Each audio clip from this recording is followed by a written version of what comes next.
No, I think the ayes have it. The ayes have it. Child Criminal Exploitation Bill, second reading.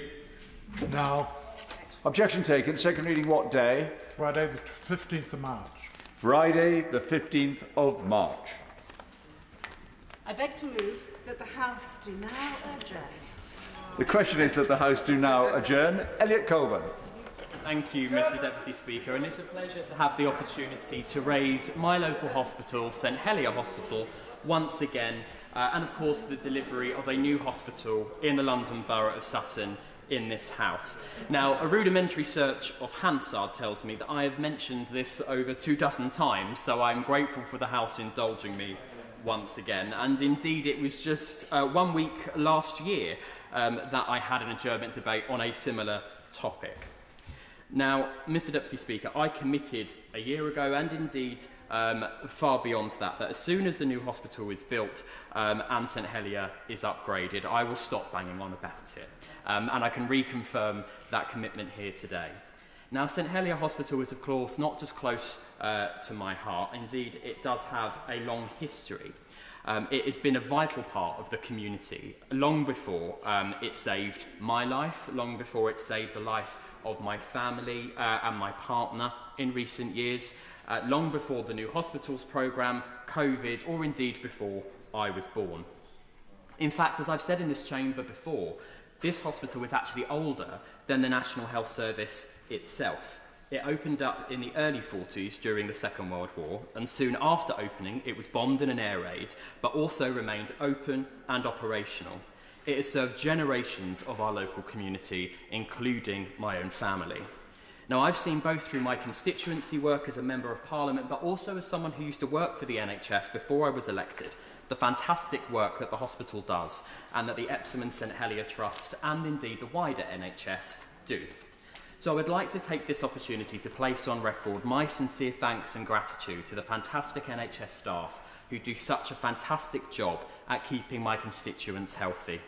They are an example to us all, and I know firsthand how good their care is, often in the toughest of circumstances. And it's not only the work of our doctors and consultants and nurses, but all other healthcare professionals, the support of admin staff, porters, cleaners, pharmacists, and I'm so glad we're starting to recognise how amazing pharmacists are, and many others who help keep the NHS moving.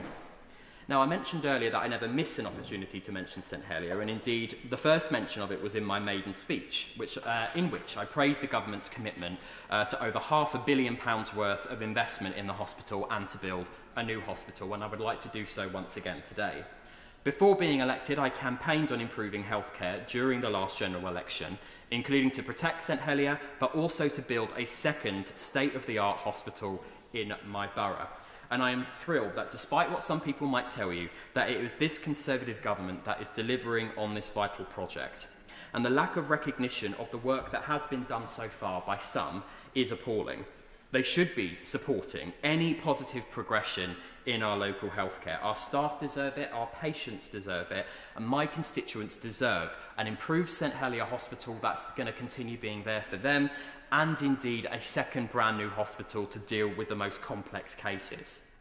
And to properly discuss St Helier and the need for this vital work, it's important that we go back and look at some of the background. In July 2017, the Trust began a comprehensive engagement exercise on the long-term future of the Trust's healthcare services, and years of work have followed with the local CCGs, the predecessor to the Integrated Care Board, of Merton, Sutton and Surrey Downs, which led to a formal consultation being launched in early 2020, where the proposals were set forward to take ownership of the consultation and delivery of the formation of a new hospital as part of the Building Your Future Hospitals programme, with work starting on an outline business case. Throughout the years and throughout COVID, this work has continued, and in May 2023, the then Secretary of State, the Right Honourable Member for North East Cambridgeshire, announced that the Building Your Future Hospitals programme would be fully funded and completed by 2030. Now, the Trust has been very quick to get on board and to be ready to go at a moment's notice. They are eagerly awaiting confirmation whilst progressing with some of the works that, of course, need to be done in the interim. They have recently received the excellent news of additional fees for 2023-24 from the new hospital programme and hope to have confirmation of the fees for 2024 to 2025 shortly. Now, the Trust are already doing great work at pace to deliver parts of the programme at an accelerated timescale, and I understand that a final decision on the next financial year's fees will also be made alongside consideration of the business case later this year.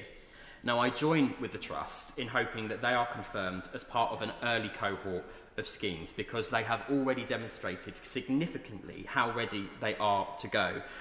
Some of the work, though, that needs to be done in earnest is land acquisition from the Royal Marsden, junction improvements, site demolition and the like. Now, this is something that I will come back to slightly later. Now, I fully understand the difficulties that exist with the current site and the difficult situation that St Helier are in. And I can reassure my constituents, and I know that the NHS Trust want to reassure people, that because we do see such an old building in St Helier, we see how the building is struggling to cope to deliver modern healthcare, that they are progressing and pushing ahead with that much needed maintenance. Much of the St Helier estate, as I've said, is older than the NHS, and in fact 90% of the building that is there are older than the NHS itself, and every year they are investing millions to try and address those urgent challenges, improve their buildings and facilities to make sure the environment is safe for patients and staff. A small fortune, in fact, has been spent each and every year on maintenance, and it becomes harder and harder as modern medical practices demand more sophisticated technologies. Now, this just serves to highlight the vital need of this project and why we do need to move at pace. Epsom and St Helier are ready to fully mobilise as soon as their fees are agreed and approved. And I think it's vital to fully spell out what this will mean for local residents. This programme will deliver a brand new state-of-the-art specialist emergency care hospital in Sutton. It is simply not true to say that St Helier is closing. In fact, it's quite the opposite that is true. This project will upgrade the existing infrastructure at Epsom and St Helier hospitals. This means we have not one, but two local hospitals in the London Borough of Sutton. This will represent the largest set of healthcare investment in our local area for decades, replacing outdated infrastructure and attracting new staff to face down the challenges that are currently plaguing our local hospitals. Now, the new specialist emergency care hospital will provide critical emergency care, acute medicine, paediatric and childbirth, for example, providing care to the 15% of the most complex and sickest patients in the borough, whilst the remaining 85% of services will continue to be provided at Epsom and St Helier hospitals.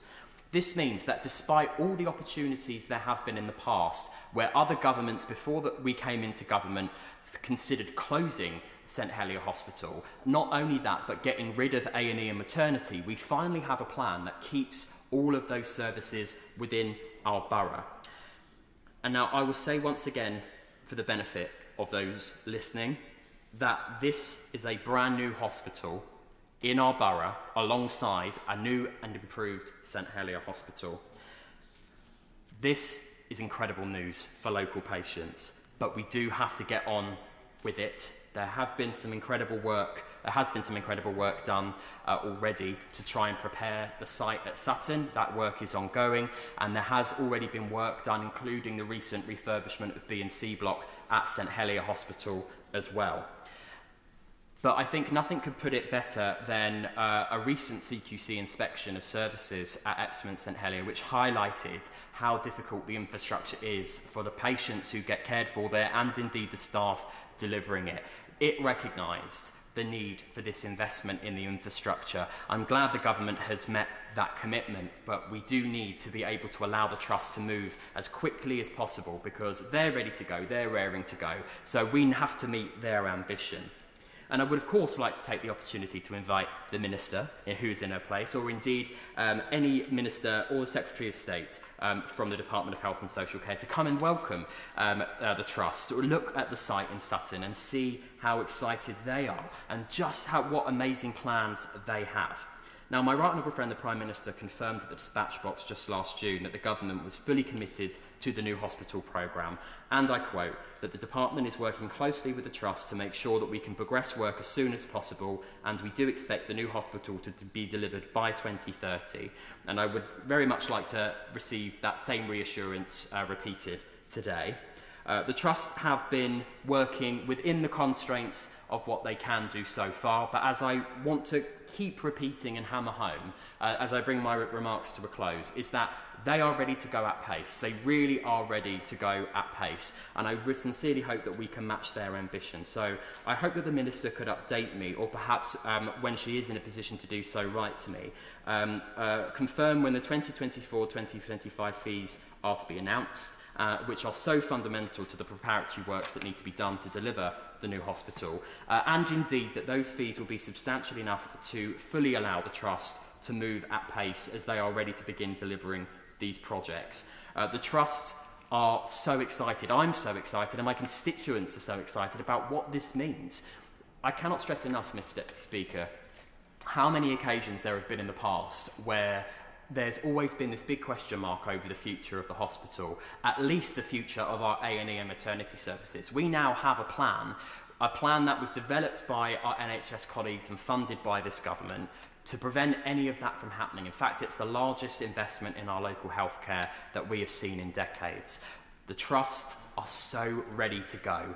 We need to make sure that we are delivering the finances and delivering them with the infrastructure to allow them to do so. And we can see progress this year. We can see progress this year, and the Trust have got a plan to deliver on visible progress this year. So I sincerely hope that I can tempt the Minister with that visit and tempt her department with a visit.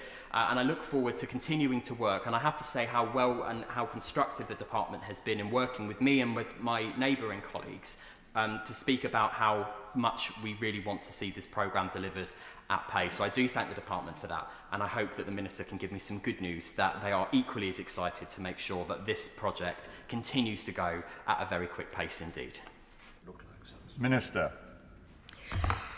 Thank you, Mr Deputy Speaker. Well, first of all, can I congratulate my honourable friend for Carshalton and Wallington on bringing forward this debate today, and absolutely assure him that the department is very excited about this project too. He is a tireless campaigner for healthcare in his constituency, and I certainly know he's advocated for this new hospital on many an occasion. And I'm delighted that the Trust has done an amazing job of decreasing backlog maintenance year on year across their sites, and in particular at St Helier Hospital.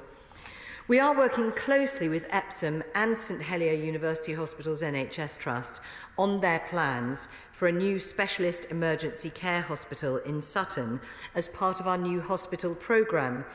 The Trust is currently preparing its refreshed outline business case, supported by the new hospital programme team, to ensure the Trust plans are aligned with the national approach to standardisation, are deliverable, and, of course, provide value for taxpayers' money. So the plans for the new specialist emergency care hospital will include a new major emergency department, acute medicine, emergency surgery, critical care for intensive monitoring, paediatric care, as well as both a midwife-led and consultant-led birth unit. However, 85% of care will still be delivered at Epsom Hospital and St Helier Hospital. Will the Minister give way? Of course. I'm grateful for her giving way. I could kick myself that I forgot to mention, and through her I would just like to highlight not only do we have these incredible services, but also a brand new working partnership between the Royal Marsden, an incredible cancer hospital which we are very lucky to have in Sutton, working alongside with this specialist emergency care hospital, so that actually we can provide more and improved services to cancer patients as well, with these two trusts working closely together. Minister. Well, I'm grateful to him for highlighting the importance of working across specialties to deliver the best possible care.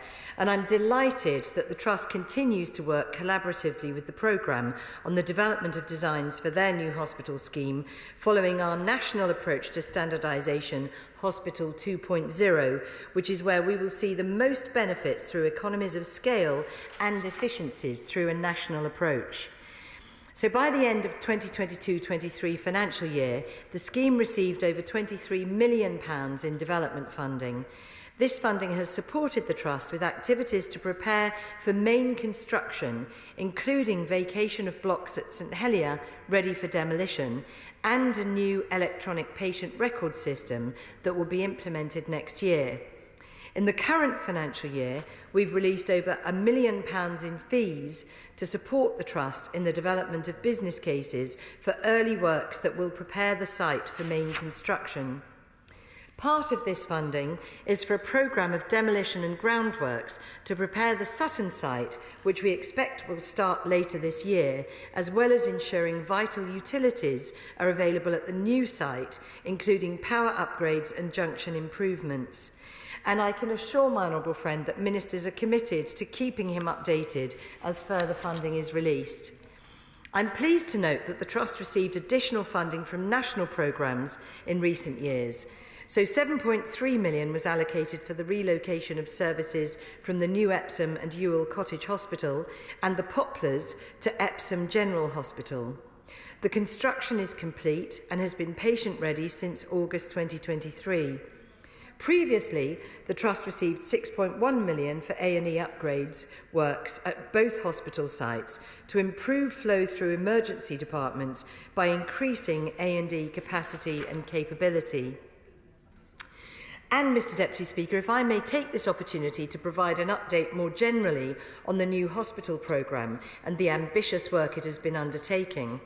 I'm very pleased that 4 of our new hospitals are now open to patients: the Northern Centre for Cancer Care, Royal Liverpool Hospital, Stage 1 of the Louisa Martindale, also known as the 3 T's Hospital in Brighton, and the Northgate and Ferndean Hospitals in Northumberland.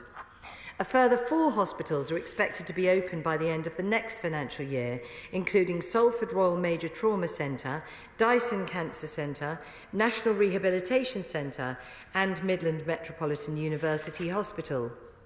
A further 18 hospitals are either in construction or have early construction activity well underway or completed to prepare their sites.